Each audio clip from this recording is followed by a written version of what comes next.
Okay, so we finished up here last time. Again, this is the phylogenetic tree showing how species evolved over time.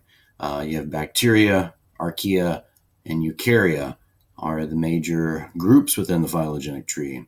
And then you have your standard kingdoms, animals, fungi, plants, protozoa, etc.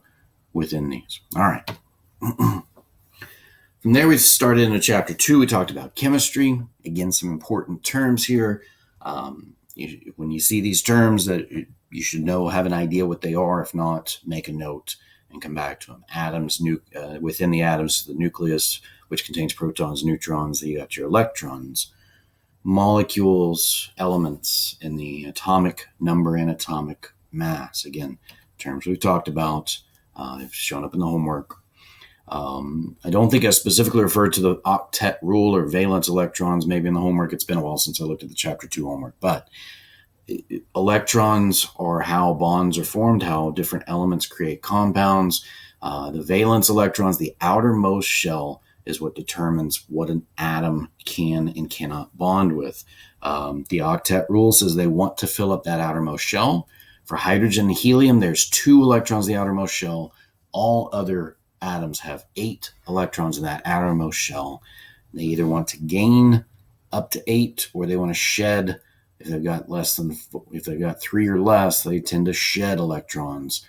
And that causes them to be positive or negative, causes ions, and those ions will bond with other ions. Or sometimes you have, like in the case of water, you have a covalent bond. So different kinds of bonds. Van der Waals interactions, let's not worry about that. Hydrogen bonds, ionic bonds, and covalent bonds. We need to be familiar with how are the electrons, what is the difference between what's going on with those 3 different kinds of bonds, ionic, covalent, hydrogen, because those are important, especially in the case of water.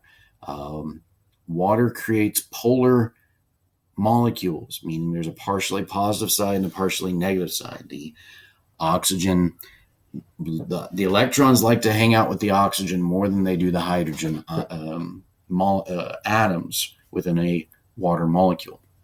This creates a partial positive pole and a partial negative pole. And that contributes to many things. The fact that water is a solvent for other ionic and polar substances.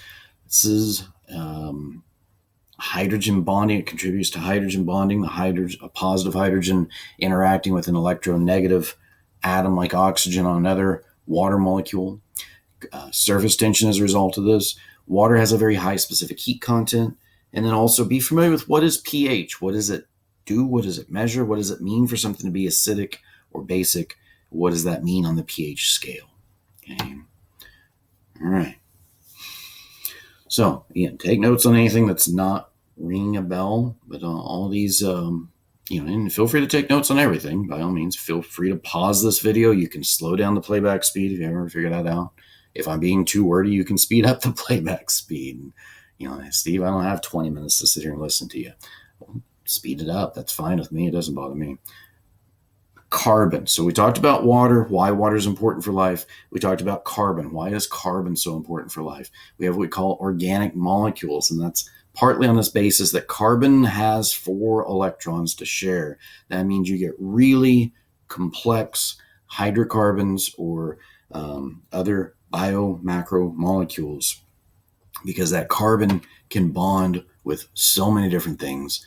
You have so many different functional groups that can bond 2 carbons. Some will form double bonds, some will form single bonds. But you've got different functional groups, and then they get more and more complex. So we get into things like, what is an isomer? What is a monomer? Polymer? These should be terms you should be familiar with. Dehydration and hydrolysis, that might be a little more, you might actually want to look a little more deeply into that. It's probably not something we spend a lot of class time on. All right, we're going to stop there, pick up on the next video.